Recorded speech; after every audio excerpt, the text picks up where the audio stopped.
Boa noite a todas, boa noite a todos. É uma honra, né, ter a presença da professora Sônia Vanderlei aqui no nosso bate-papo, né, a quem eu gostaria de agradecer muito e dar o feliz aniversário, né, pelo dia de hoje.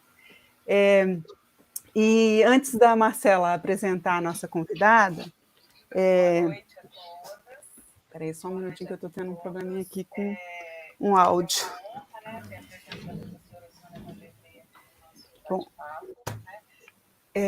Bom, então, eu só continuando, desculpa, a gente tive um probleminha aqui com áudio. Eu gostaria de só informar que no final, quando tiver faltando mais ou menos uns 15 minutos, a gente vai liberar um link para as pessoas solicitarem o certificado, tá? Então, esse link ele vai ficar liberado até mais ou menos 1 hora depois que finalizar a live, né? Eu peço que, para quem tiver interesse, preencha o link, não deixe para depois, né?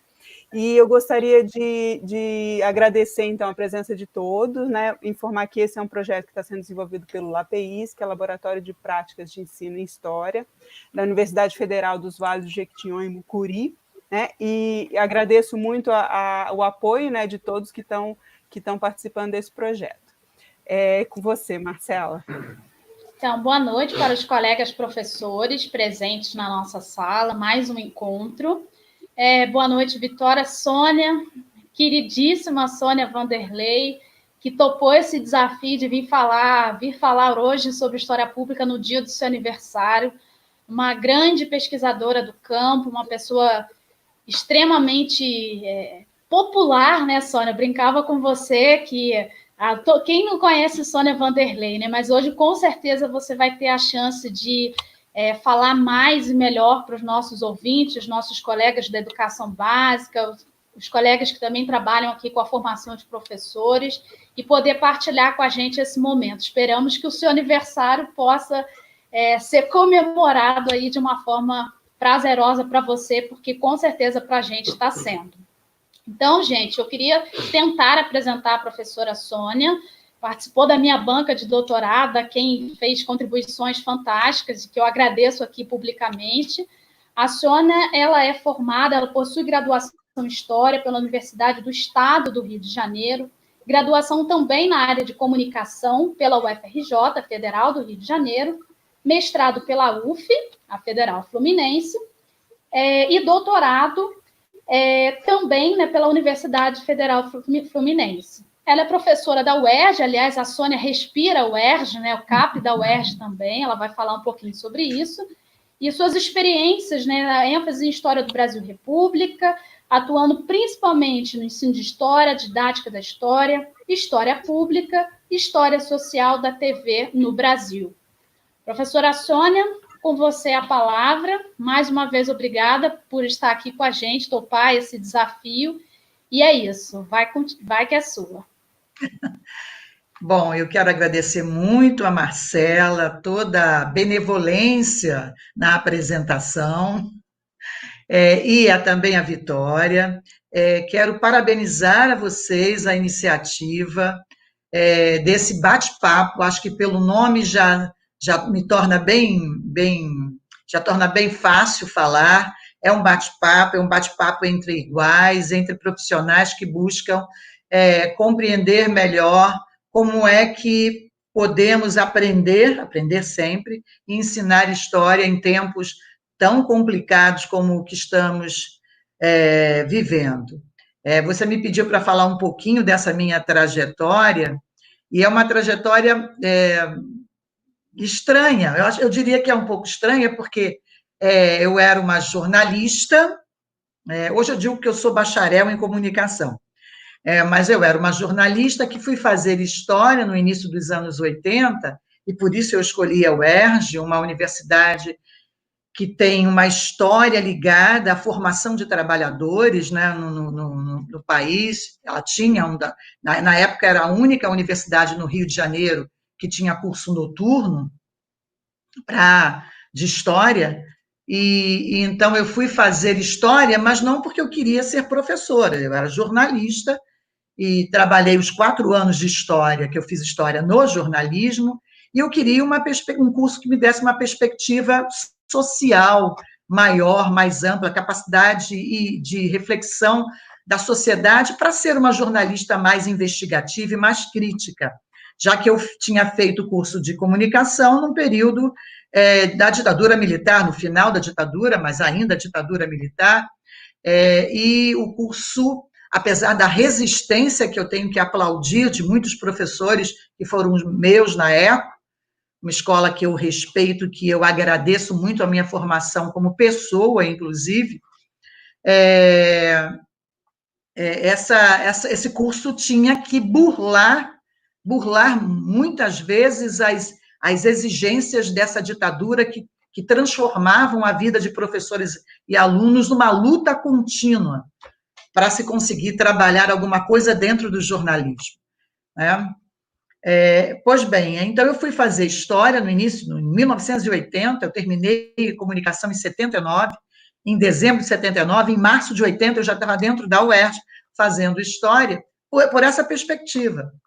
E no penúltimo, no último ano, apesar de ainda já estar com seriado, a gente tinha uma perspectiva ainda de seriado, não, de semestres, né?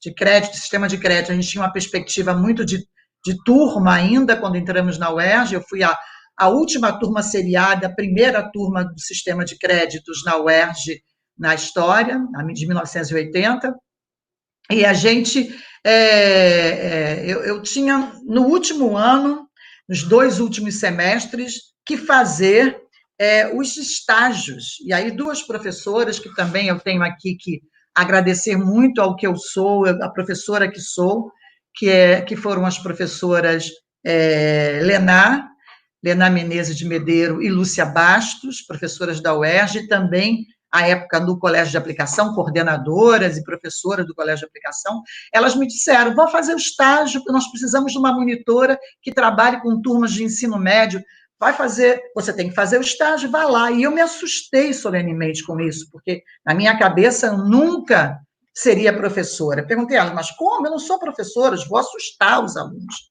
né? Eu sou jornalista, eu não sou professora.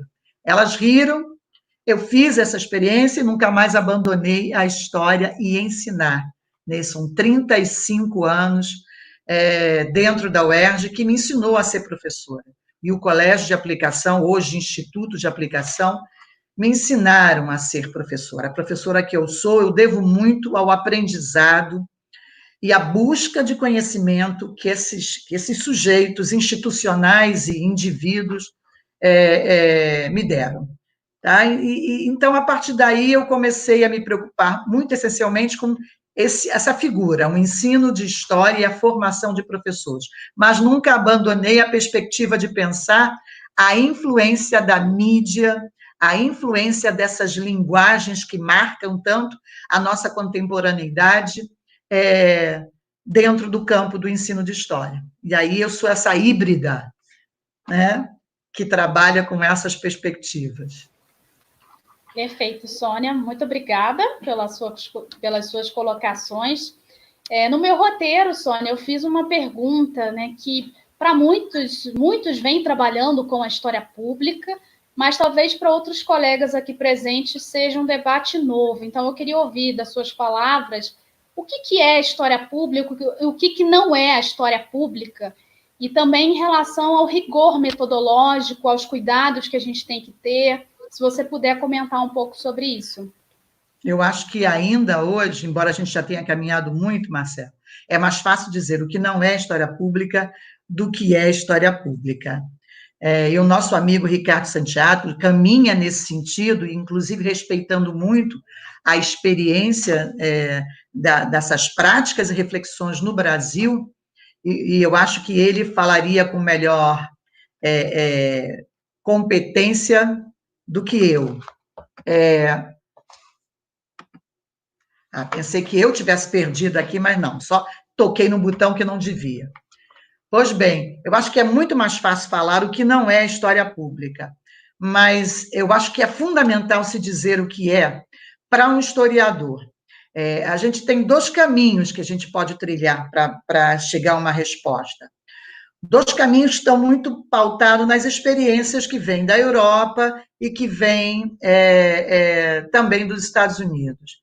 que é o caminho da própria, de se pensar uma formação em história pública, de se pensar a história pública como um campo da história mais geral, como é a história oral, como é a história digital, ou a história antiga, ou a história medieval, um campo que teria um objeto específico, que teria perspectivas de olhar sobre esse objeto. Por outro lado, existe uma corrente que cresce muito dentro do Brasil, mas que também tem um reflexo das ações que vêm de outras partes do mundo, que refletem sobre isso, que é pensar a história pública para o historiador profissional como um conjunto de práticas desse historiador, independentemente do campo que ele abraçou na história, mas de práticas que relacionam a sua produção e a divulgação desse trabalho e a comunicação desse trabalho com as questões que estão postas e as necessidades que estão postas no mundo em que ele está inserido.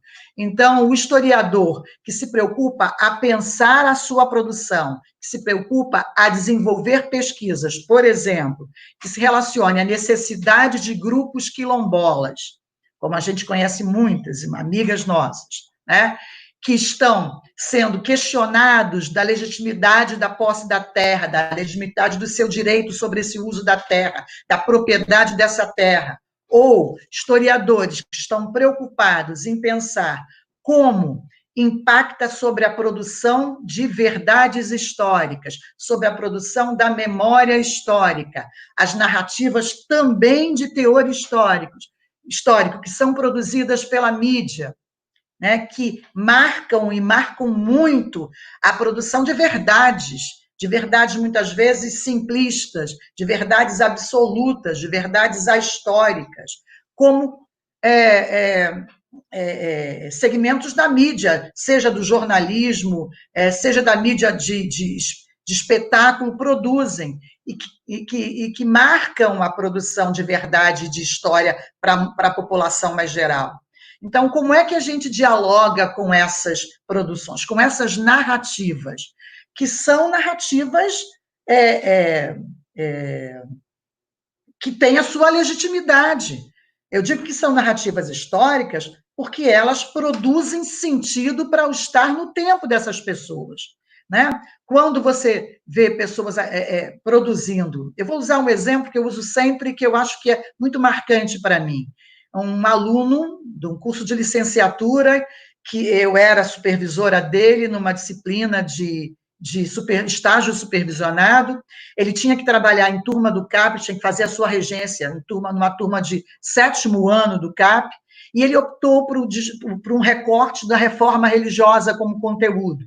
Então, conversou com a professora, regente da turma, que ele iria fazer essa regência, sobre os objetivos daquele conteúdo para aquela série, com as especificidades daquela turma, e era uma exigência, uma exigência no CAP, nas regências, que esse estagiário, que esse licenciando produza um texto.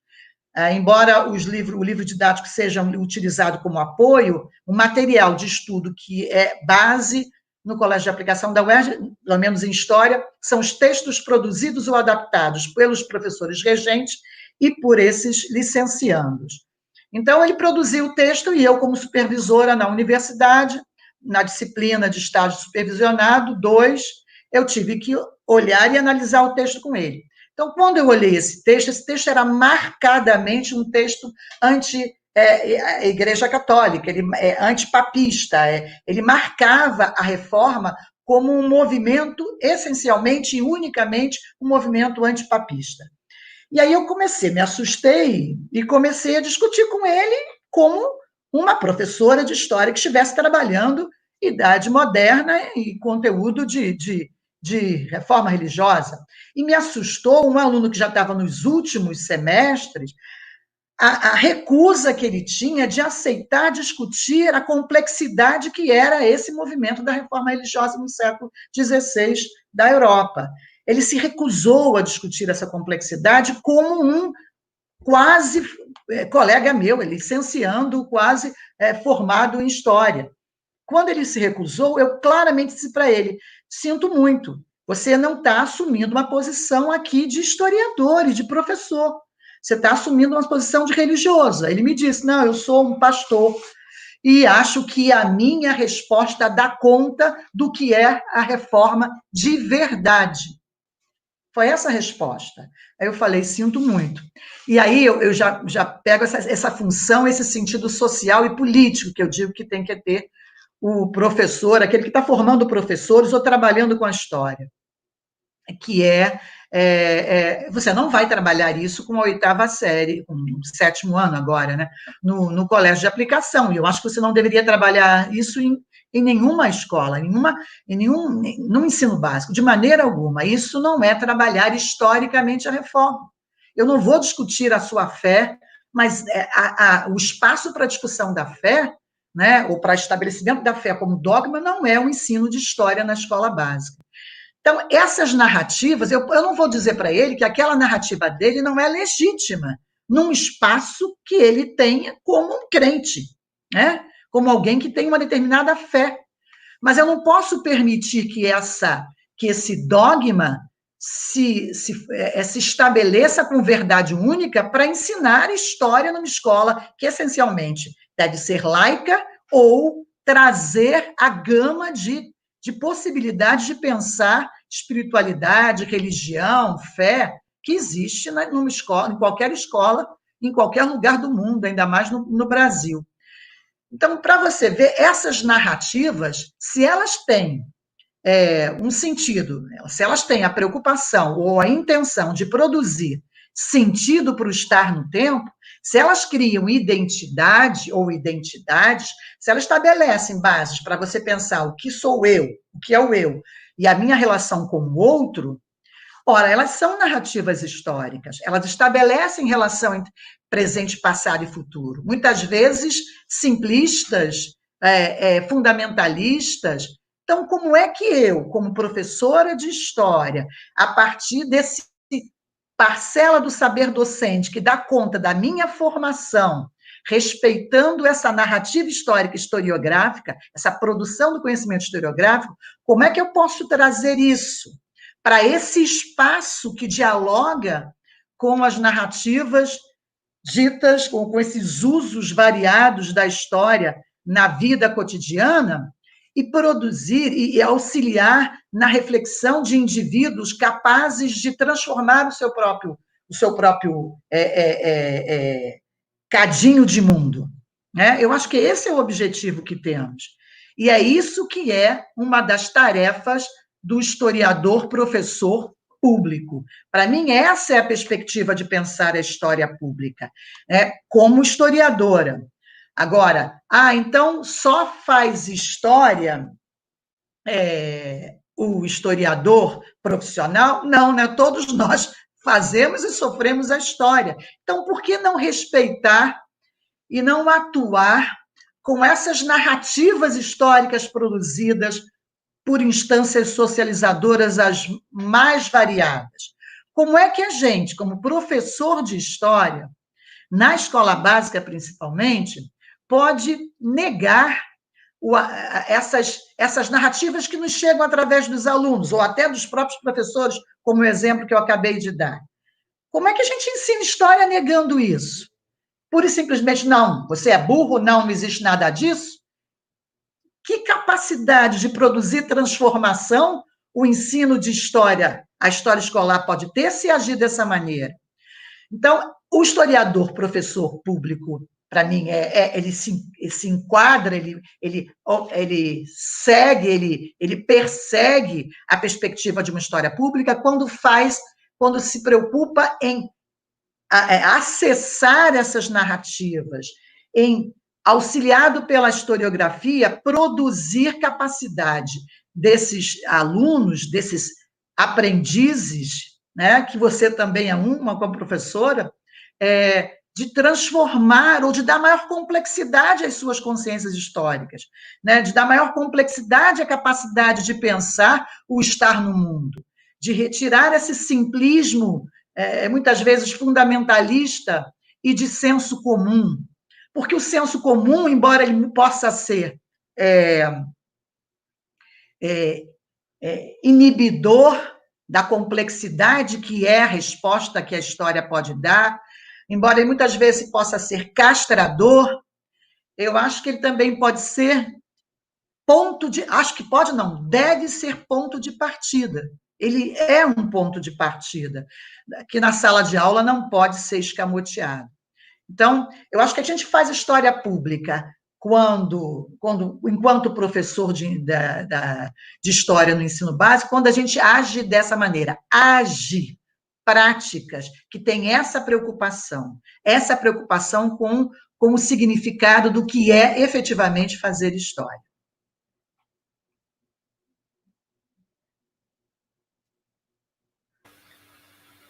Obrigada, Sônia. Eu estava lendo aqui os comentários, né? Inclusive, pessoal, quem for tendo dúvidas, perguntas, a Vitória tem uma pergunta, né, para fazer, mas para os nossos que a gente vai lendo, tá bom?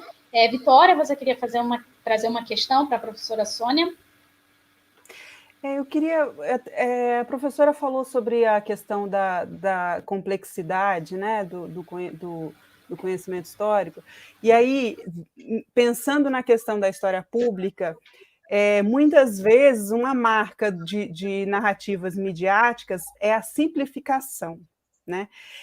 Como lidar com essa questão da simplificação e, às vezes, o próprio meio, a própria mídia necessita de uma simplificação para construir um conhecimento que é complexo, né? Como trabalhar com isso?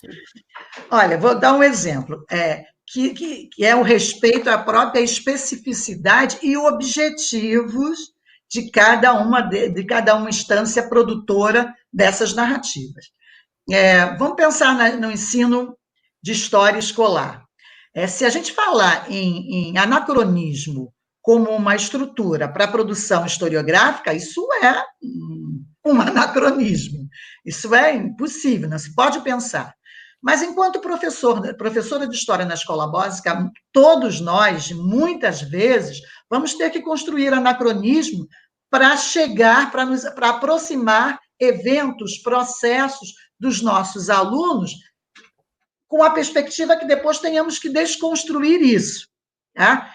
Isso é um objetivo nosso, enquanto professores de história. Se temos a perspectiva de que ensinar história na escola básica é produzir indivíduos capazes de dar conta dessa relação complexa, mas importante, entre presente, passado e futuro, entre temporalidade, na produção de identidade e do estar no tempo e naquele espaço. Entretanto, a mídia, como você mesmo disse, ela tem outros objetivos, seja o jornalismo, seja a narrativa espetacularizada de outros programas, ela tem outros objetivos. E, portanto, ela não tem que seguir, ou ela não está presa metodicamente à perspectiva da narrativa historiográfica. Isso é uma coisa. A outra coisa é a gente confundir narrativa, e toda qualquer narrativa, com narrativa histórica.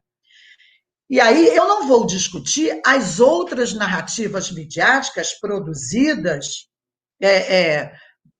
pela mídia de uma maneira geral, né? Seja no cinema, seja nas novelas de TV, seja os programas de humor. A ciência histórica é uma ciência narrativa, mas a narrativa histórica e historiográfica segue determinadas regras que estão relacionadas ao racionalismo e ao fazer ciência. As narrativas ficcionais, elas têm outros objetivos e outros parâmetros, outros protocolos que elas seguem, que não necessariamente aqueles da produção da narrativa historiográfica. Ora, acontece que existem determinados programas midiáticos que produzem narrativas históricas, como jornalismo, de uma maneira geral. E aí é que mora o problema para a gente, né? quando você vê um programa que vai discutir eventos históricos, nazismo, ditadura militar, qualquer evento histórico, e aí eles têm a perspectiva de organizar uma narrativa que normalmente é linear, que normalmente é simplificadora. Uma coisa é ser simples, outra coisa é ser simplificadora. Simplificadora pela questão do tempo, simplificadora pela questão da própria estética dessa produção de narrativa da mídia. Ela trabalha muito com a perspectiva da memória, né, da cultura da memória e da verdade testemunhal, mesmo que ela não queira. Parte significativa dessas narrativas, elas trabalham com a verdade. É verdade porque alguém viu, porque alguém testemunhou. Eu estou trazendo o testemunho, então esse testemunho marca a verdade do que eu estou afirmando. Isso a gente sabe que é simplista na produção historiográfica, mas essa é uma narrativa muito fácil e linear para o público que não está acostumado com a metódica do fazer história. E essa simplicidade é agradável, porque facilita a compreensão dessas pessoas, né? Quando nossos alunos em sala de aula nos pedem para professora, por favor, faça uma linha de tempo de toda a República Brasileira, e a gente para pensar assim, o que eles querem? Eles querem que a gente coloque os governantes, os presidentes, os principais eventos de cada governo, de uma maneira linear, e pergunto com a causalidade para deles, muitas vezes é linear. Eu muitas vezes fiz isso, porque eles precisavam dessas pontes, mas aí são pontes, ligam um lugar ao outro. Que lugar eu parto e a que lugar eu quero chegar com essa ponte? Eu tenho a obrigação de fazer isso. Muitas das narrativas históricas produzidas na mídia não têm, ou não querem fazer, ou escamoteiam as outras possibilidades de interpretação, né? Porque isso existe. A informação, assim como o conhecimento, não é neutro. E a gente está num momento em que isso aparece com muita força, do negacionismo, né? Em relação à ciência, em relação a interpretações outras de história que negam a capacidade ou que estabelecem uma verdade única. Trabalhar história com verdade única é ser ahistórico. Sem sentido, mas isso está muito posto. Então, o que eu acho que é fundamental é como o professor de história, e aí, em todos os níveis, ele se utiliza da epistemologia da própria história, da forma como ele produz a história, como ele faz a história, para possibilitar, dar ferramentas aos seus alunos para poder desmistificar isso. Por isso é que quando estou analisando projetos de pesquisa ou orientando, professores, inclusive no próprio História tem muito disso, que estão querendo muito discutir os vídeos do YouTube que falam de nazismo, que são negacionistas. Tem muita gente agora, é lógico, querendo pensar essas questões, porque os alunos levam isso para a sala de aula. E aí dizem, eu vou escolher esse portal, esse canal do YouTube, porque eu acho que ele trabalha como deve ser, trabalha a história como deve ser. Aí eu pergunto, e os outros que não trabalham a história como você acha que deve ser? O seu aluno não assiste os outros? O seu aluno só assiste esses que você considerou como válidos, corretos? E se eles assistirem os outros, como é que eles vão ler? Né? Como é que eles vão interpretar? Qual a bagagem, né, que eles vão levar para a interpretação daquilo? Eu digo que eles têm que estar alfabetizados para fazerem isso, como se a gente é alfabetizado para ler um texto qualquer, em que a gente aprende claramente, rapidamente, não apenas em história, que a gente lê nas entrelinhas, lê a partir de uma série de elementos que estão para fora do que está escrito, e a gente sabe que quando a gente lê, a gente produz sentidos que estão além, muitas vezes, do que aqueles que o produtor do texto, o autor do texto pretendia, né? Ainda bem. Então, gente, como é que a gente pode, para mim, né, pode fazer esse trabalho? A gente pode fazer isso como historiador, usando as ferramentas que temos como historiador, seja na escola básica, seja no trabalho como historiador de uma maneira geral, né? Agora, o que eu não gosto, acho que não é nem gostar, eu acho que isso é ineficaz, é você negar a capacidade de produção de sentido que aqueles instrumentos têm. Eu agora, só para fechar isso, eu acabei de receber um vídeo, aliás, recebi no mesmo dia em 3 grupos de WhatsApp diferentes, de uma produção muito bem feita de vídeo, de direita, claramente de direita, que tinha como objetivo final claramente propor uma intervenção militar no Brasil atual. E ele era uma narrativa histórica, sim, porque ela tinha a intenção de produzir sentido para o eu, para o outro, no tempo, e, portanto, de produzir ação do homem sobre a sua sociedade. Então, ela partia de uma premissa que todo mundo concorda, pelo menos se você perguntar aí, que era que tinha. Você não quer acabar com os ladrões na política nacional? Era a pergunta simples, mas extremamente eficaz, que dava início e construía o eixo central daquela narrativa no vídeo. E, a partir daí,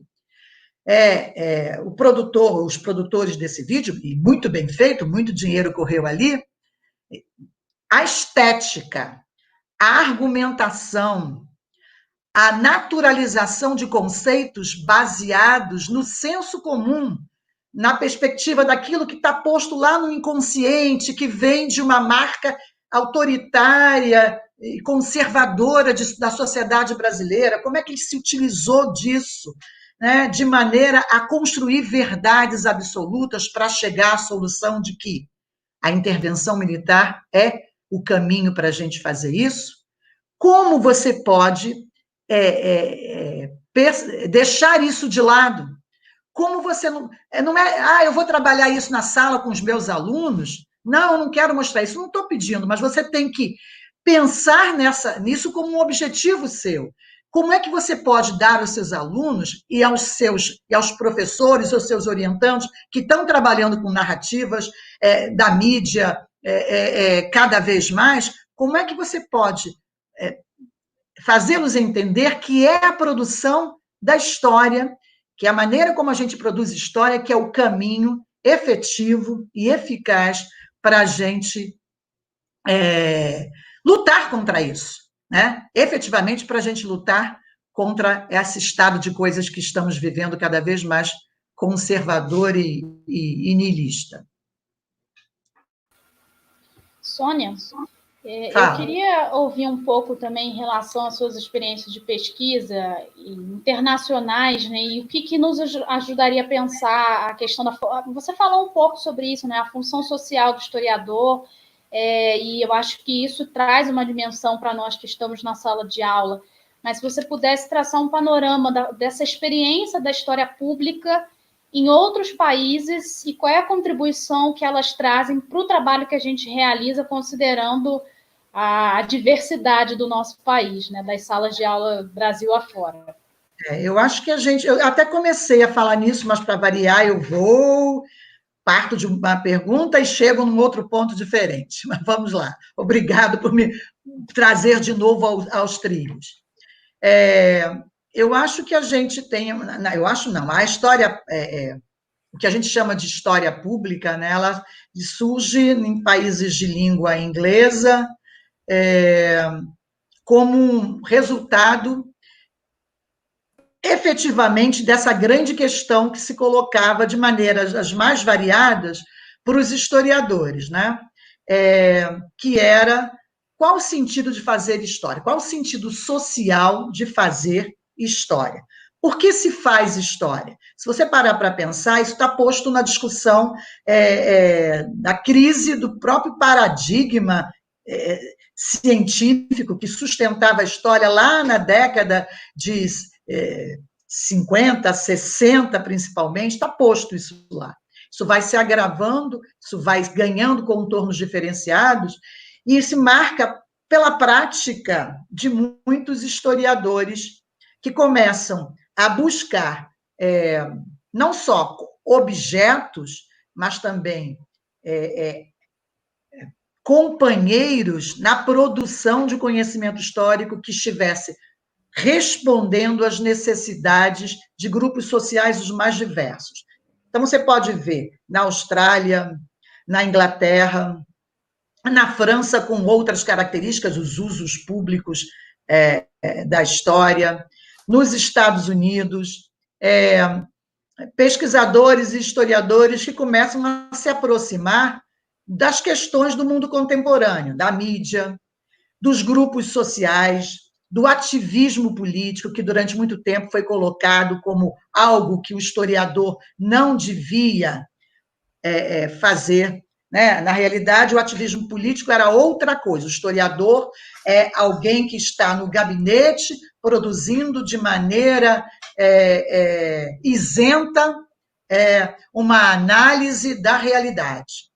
Agora, durante muito tempo, inclusive lá, se a gente for pensar a primeira metade do século XX e mesmo o início da segunda metade do século XX, isso, o historiador, ou o cientista, misturar, de uma maneira geral, mas vamos nos ater ao historiador, misturar ativismo político e perspectiva de pensar a sua produção científica eram coisas incongruentes. Mas, cada vez mais, esses historiadores, a partir da década de 60, embora a gente possa encontrar o que hoje, olhando para trás, ações, práticas e pesquisas de historiadores antes desse período, que se identificam com o que a gente está chamando agora de história pública, mas a gente mais claramente define, olhando para trás agora, define essa década de 60 como um momento em que essas práticas começaram a surgir, quer dizer, como o historiador tinha a sua própria reflexão, a produção da história como uma prática de intervenção social. Se você parar para pensar, isso se reflete na própria teoria da história. O Riesen, por exemplo, está lá nos anos 60, nos anos 70, discutindo, a partir de uma questão posta na sociedade alemã e no ensino de história na Alemanha, como é que eu ensino história na Alemanha?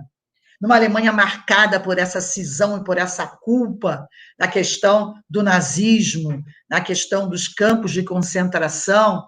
Como é que eu ensino? Para quê? Então, há uma preocupação muito grande, assim, antes de se pensar como eu ensino história, eu tenho que pensar nas ideias históricas que quem ensina e quem aprende trazem.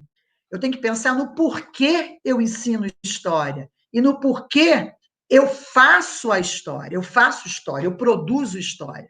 Isso dá um caráter muito de ação e de militância à produção historiográfica. E no caso desses países de anglo-saxões, ganham essa denominação de história pública, principalmente porque elas relacionam essas lutas sociais e pensam em transformações democráticas dessa sociedade, inclusivas dessa sociedade, e até, se você parar para pensar, discussões sobre estudos decoloniais, a perspectiva de pensar como Boaventura dos Santos pensa, o senso comum também não pode ser visto, essa diferenciação tão radical entre senso comum e ciência também não pode ser visto como uma perspectiva dominadora, colonizadora do Ocidente do Norte sobre o Sul. Então, se você para pensar, um paralelismo de perspectivas que dá às ciências sociais de uma maneira mais geral, e à história especificamente, essa preocupação de pensar o sentido social do seu fazer. Acho que a história pública está muito ligada a isso, e os estudos e as práticas sobre história pública no mundo hoje refletem isso. Entretanto, você tem um outro viés da história pública que é muito prático. Eu diria que é um viés que está muito presente nos Estados Unidos, embora o primeiro viés que eu apresentei também esteja. Tá? Mas esse viés de pensar a história pública como um campo também é definido a partir de premissas extremamente verdadeiras, que parte da premissa também de que, para que serve, melhor, onde eu vou colocar esse profissional que faz história? Que quer a academia, mas a academia não dá conta de receber todos esses formados e cada vez mais pós-graduados em história. Vai para a escola, mas a escola também não dá conta desse profissional. Onde profissionalmente colocar essas pessoas? Eles podem ter outros espaços, sim. A produção do conhecimento histórico pode auxiliar uma série de outras instâncias produtoras de narrativas históricas e de sentido, porque nesse caso eu estou vendo narrativa como produção de sentido, não como representação, tá? Então, outras instâncias que produzem história, museus produzem narrativas históricas, produzem sentido histórico, museus, instâncias governamentais, a mídia de uma maneira geral. Mas será que esse profissional de história que a gente está formando, ele dá conta dessas especificidades, que é fazer história nessas outras instâncias, que não seja a acadêmica, a de pesquisa ou o ensino? Eu diria até que no ensino é complicado, mas é outra questão. É a Sônia, que eu posso até colocar depois e falar um pouquinho mais, se vocês quiserem. Então, como? Cadê esse profissional? O Riesen, agora fazendo um paralelo com um teórico de história discutindo, ele mesmo diz isso. Eu gosto muito de um texto dele, que tem um trecho que ele diz assim: essas instâncias produtoras de sentido para a história, estou aqui usando não as palavras dele, elas precisam do olhar do historiador, mas esse historiador não está preparado para dar conta disso. Precisamos de mediadores. Ele usa essa expressão, de mediadores.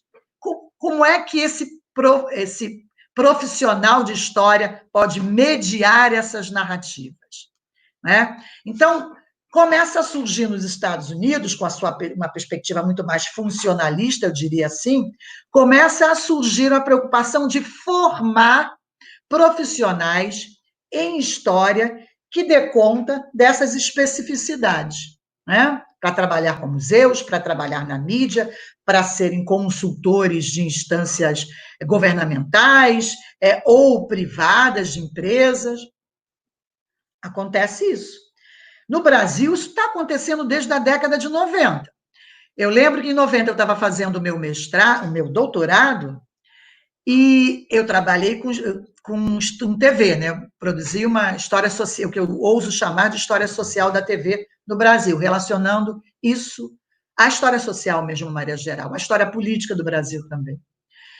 E aí eu fui para a Rede Globo de televisão, estava no SEDOC, eu fiquei lá 3 meses no SEDOC, trabalhando com um jornalismo da Rede Globo, uma narrativa histórica, jornalística, produzida pelos telejornais da Rede Globo. E no SEDOC, a gente tinha contato com uma série por exemplo, necessidades que a Rede Globo tinha para a produção e que eram históricas. Por exemplo, novelas de época. Muitas vezes eu chegava assim: Sônia, sei que dá trabalho seu, mas será que você não poderia me indicar onde a gente procuraria material para trabalhar o vestuário na década de 10, de 20, para a novela tal? Eu falei: opa, eu quero ganhar um salário para fazer isso. E dessas brincadeiras, uma vez eu fui convidada para participar do primeiro grupo que iria fazer a história da empresa Rede Globo. E pagando muito bem, pagando historiadores e jornalistas, e muito bem para fazer isso. E aí eu acabei não aceitando, porque achei que era tremendamente antiético. Eu estava discutindo uma coisa que ia bater de frente com esse meu trabalho que eu faria ali. E depois isso apareceu muito claramente para mim quando eu vi um episódio que eu analisei na minha tese, que virou até um artigo sobre a invasão do exército da CSN, né, na década de 80, e que foi colocado no livro sobre o aniversário, lá não sei quantos anos, do Jornal Nacional, eles narrando como é que eles analisaram, como é que eles fizeram toda a cobertura daquilo, e a minha interpretação como historiadora era totalmente diferente daquela apresentada. Ora, os objetivos eram totalmente diferentes. A própria guarda daquele material, e eu aprendi isso, é com outros objetivos. Eles não guardam os jornais de maneira integral, e para a gente aquilo é fundamental. A forma como eles colocam as notícias, a ordem, isso é fundamental para a nossa interpretação. O valor que eles dão a cada matéria. O que eles botam antes ou depois de cada matéria, que é o eixo de um telejornal, também é importante. Para eles não eram. Então, eles recortavam os telejornais e a gente tinha que... Eu fiquei um mês tentando estabelecer uma metodologia para fazer isso. Mas você está entendendo como é que o historiador pode atuar, por exemplo, nesse momento? Para mim, ainda foi menos difícil, porque eu era jornalista também.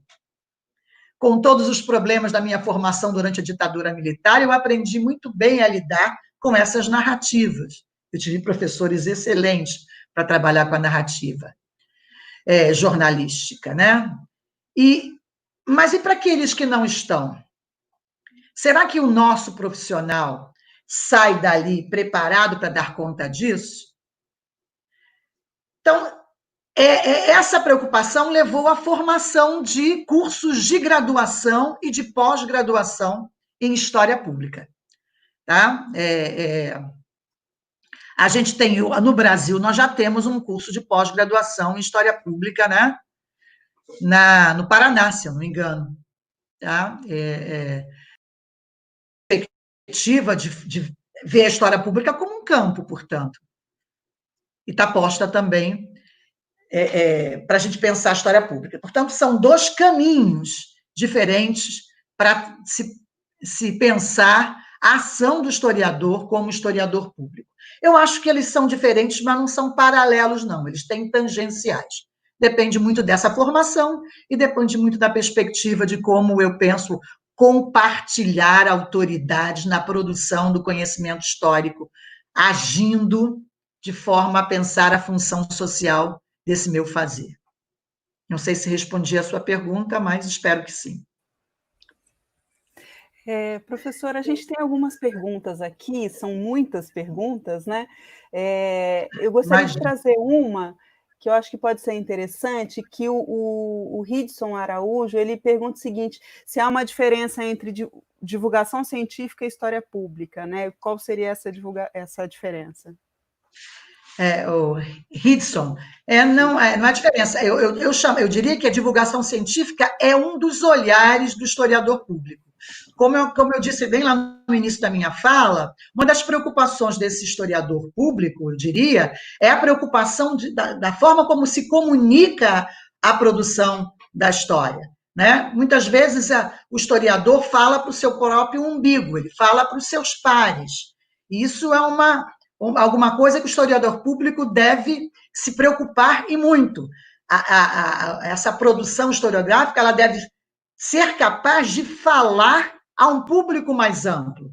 Ela deve ser capaz de responder claramente e de maneira eficiente às necessidades do mundo real que deram origem às pesquisas históricas. Elas não surgem em gavetinhas que a gente abre de acordo com uma vontade qualquer. As perguntas que o homem se faz são perguntas que estão postas no seu tempo e que surgem de necessidades do seu tempo. Tá? Então, de que maneira o historiador, respondendo a isso, a partir da sua pesquisa, ele retorna essa resposta de maneira a atender aquela necessidade que deu origem. Acho que a divulgação científica tem muito a ver com isso. Portanto, eu acho que deve ser uma preocupação do historiador público. Eu diria que é uma área de atuação desse historiador público. Certo. A gente tem uma outra pergunta aqui, Gabriel Amaral, ele pergunta: professora, boa noite. Como a senhora compreende o veto da regulamentação da profissão do historiador? Que paralelo podemos fazer com a história pública? Bom, vamos lá, Gabriel. É claro que como historiadora, eu compreendo o porquê desse veto nesse momento no país. A gente teve toda essa luta pela profissionalização do historiador, né, da carreira, e é quase que uma legalização, porque legítimo nós já somos, mas dessa carreira profissional que percorreu vários contextos políticos diferentes do nosso país.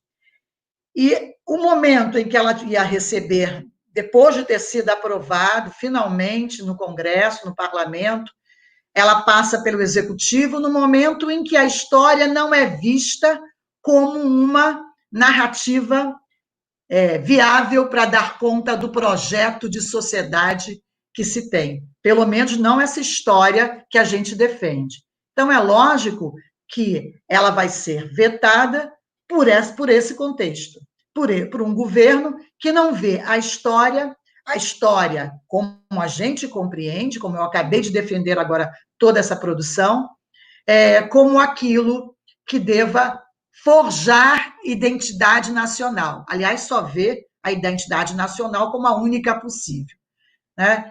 E, portanto, história para esse grupo, é um somatório de eventos organizados de maneira linear e que referencia um projeto autoritário, conservador de sociedade. Estabelece e que não pensa em transformação. Ora, o historiador, todas as forças que se organizam para a defesa dessa carreira são forças contrárias, com certeza, a essa perspectiva. Então, é uma posição política, é pura e simplesmente uma posição política colocada por esse veto. Isso tem a ver com história pública? É lógico que tem, por tudo que eu acabei de dizer. A própria luta, né, política, e não apenas acadêmica, mas a luta política, pelas garantias, porque é uma luta profissional, é uma luta de direitos trabalhistas e é uma luta política, né? Da categoria.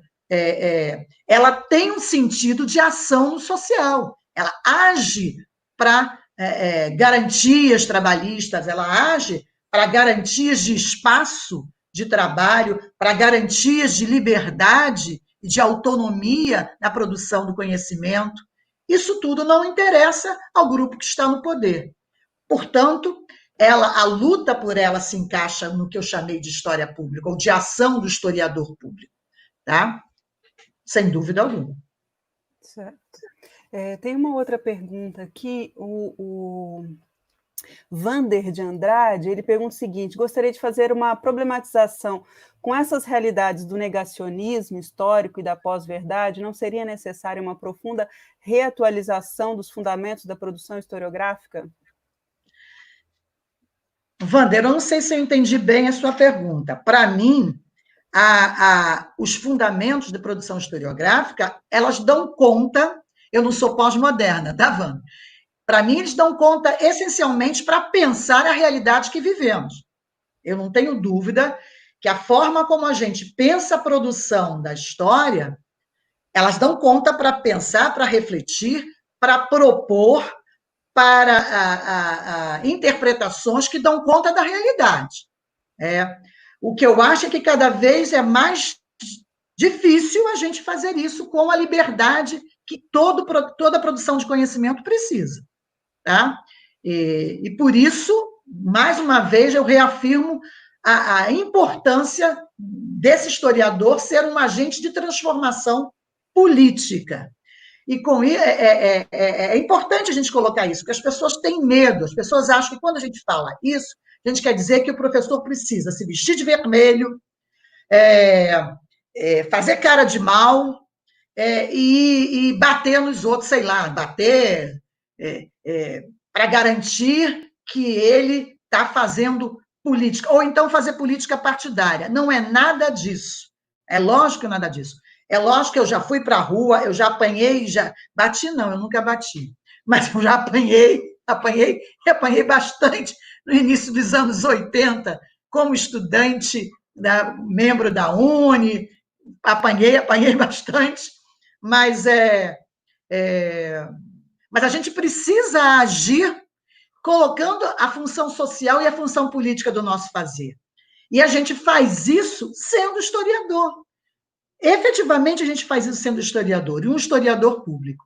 Agora, eu não acho que a gente, para lutar contra o negacionismo, a gente precise reformular as formas como a gente faz história. Eu acho que a gente precisa nos atentar para a função social desse fazer história.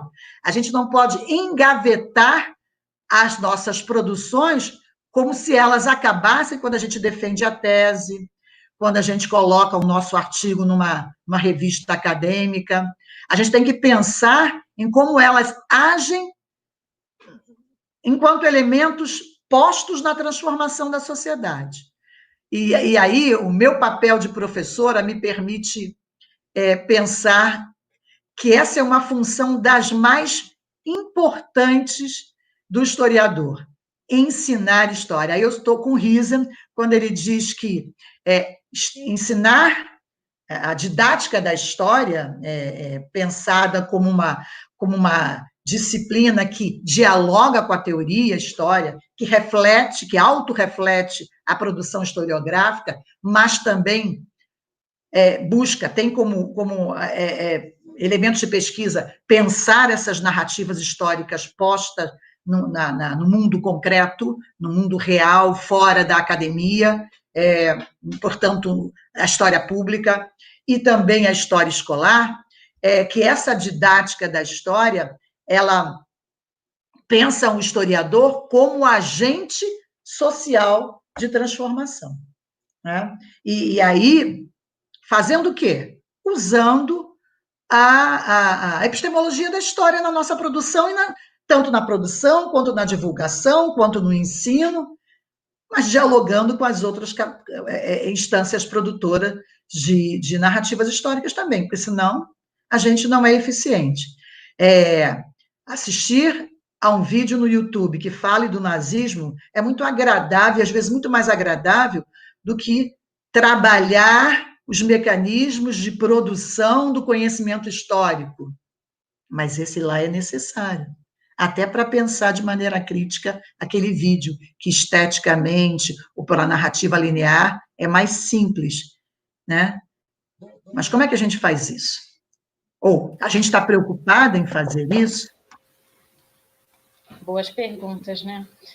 Sônia, tem uma pergunta do colega Adoniran Braga em relação a como é que fica essa discussão toda que a gente está fazendo com os colegas que trabalham nos anos iniciais, né? A formação na pedagogia, e como é que você pensa essa discussão? A gente trabalha especificamente com os anos iniciais. Adoniran, essa pergunta é super importante, mas é muito importante mesmo. Até alguns anos atrás, acho que uns 10 anos atrás, eu tive uma professora que fazia pedagogia pela pedagogia à distância, no curso da UERJ, né, de educação à distância, e eu coordenava uma disciplina desse curso, que era ensino de história, nessas séries iniciais.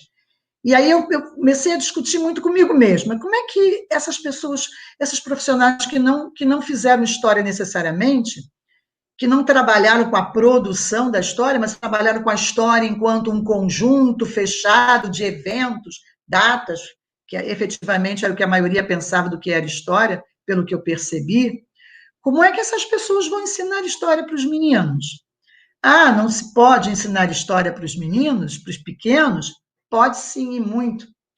Eu lembro da minha neta, infelizmente meus netos e meu filho estão sempre fora do país, são ciganos, pululam de um lado para o outro, só que meu filho é atleta.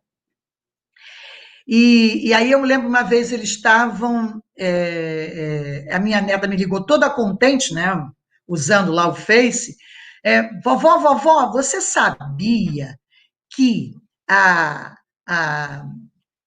você sabia da importância de se escrever? Eu falei assim, sei. Não, vovó, dos escribas, porque eles escreviam uma história, vovó, lá no Egito, muito tempo atrás. Os olhinhos dela brilhavam, mas brilhavam tanto falando disso, falando da importância da escrita, de como isso era, com as palavras dela, de como isso dava poder àquele grupo, e o que isso podia fazer. Ela começou a interpretar, de olha, se todo mundo soubesse, será que o Egito seria a mesma coisa que foi, vovó? Será que os faraós teriam tanto poder, vovó? Ela tinha, nessa época, 5 para 6 anos. E aí eu quis muito conhecer, mas não pude, né? Ela estava fora do país, conhecer a professora dela, não era de história especificamente, porque ela estava no que a gente chama aqui de séries iniciais do ensino fundamental, mas pela capacidade que essa pessoa, que essa profissional foi capaz de fazer a minha neta de 5 anos pensar sobre poder, pensar sobre relações desiguais sociais, pensar sobre função social de determinadas ações culturais, como a escrita, sem falar sobre isso tudo. Trabalhando um texto sobre os escribas do Egito Antigo, que era quase uma historinha para ela, como era a historinha da Branca de Neve, dos 7 anões, de quê. Contada dessa maneira, ela foi capaz de levar essa menina de 5 anos a pensar dessa maneira, a fazer essas inferências. Dentro dos limites dela, mas são inferências tremendamente históricas, que trabalham com passado, presente e futuro, produzindo significado para estar no tempo, para o que ela é, para que era aquele grupo, naquele momento, produzindo empatia histórica, sem falar em empatia histórica.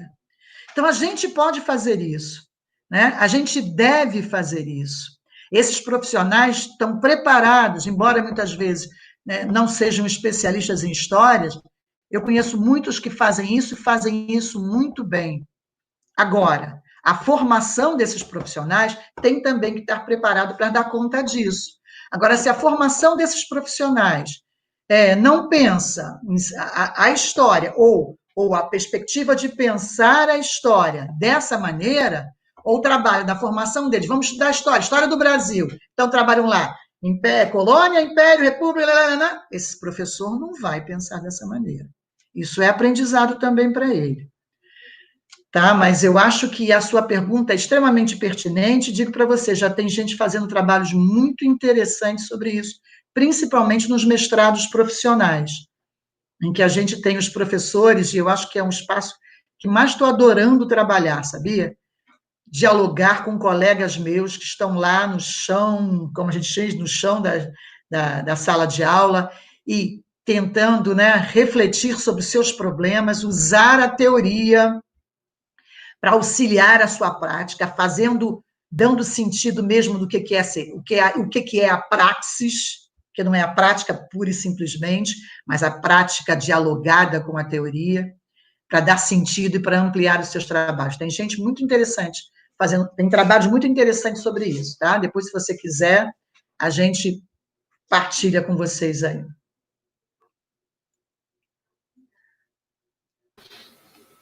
Sônia, muito obrigada. A gente já está caminhando aqui para o nosso fechamento.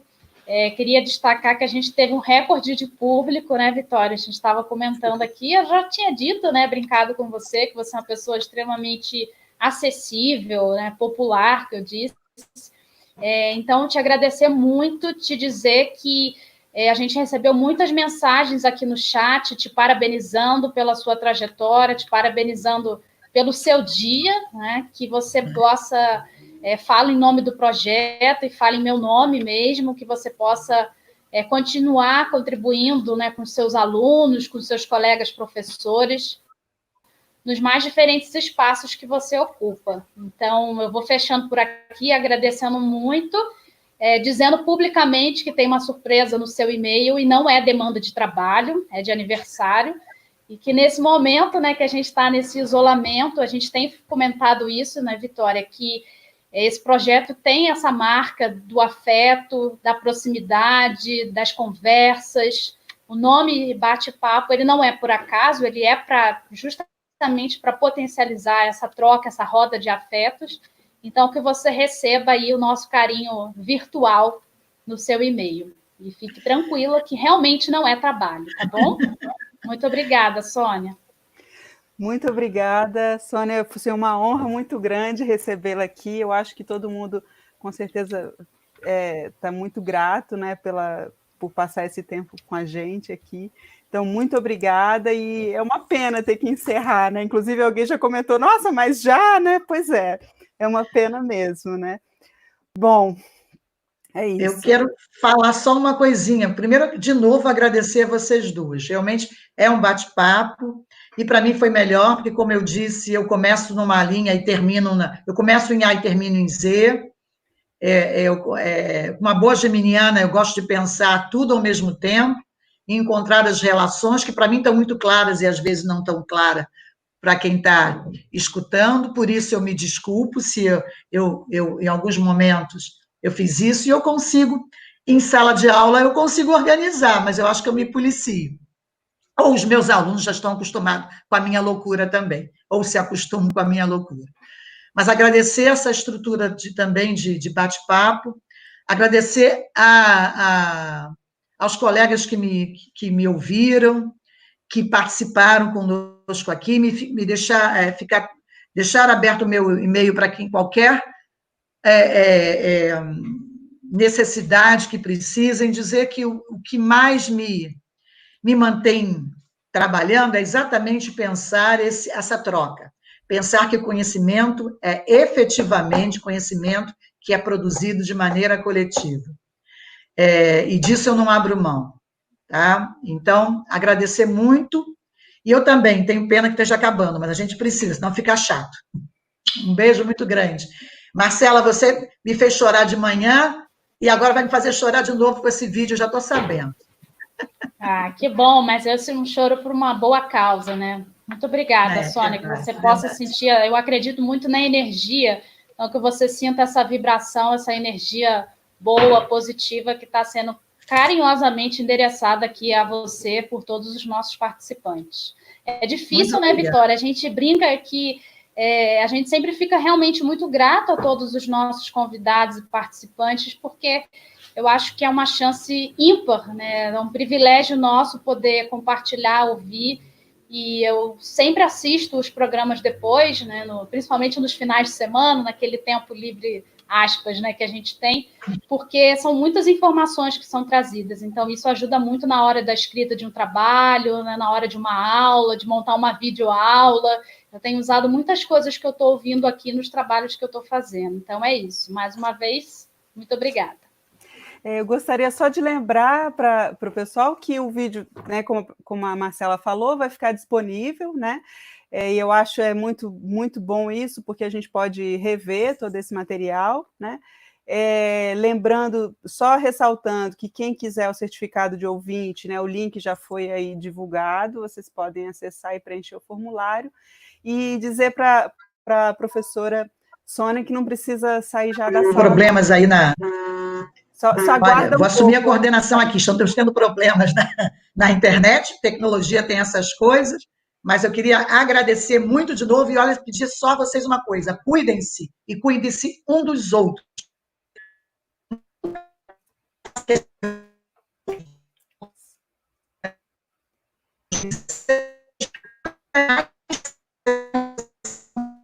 Acho que travou a internet dela.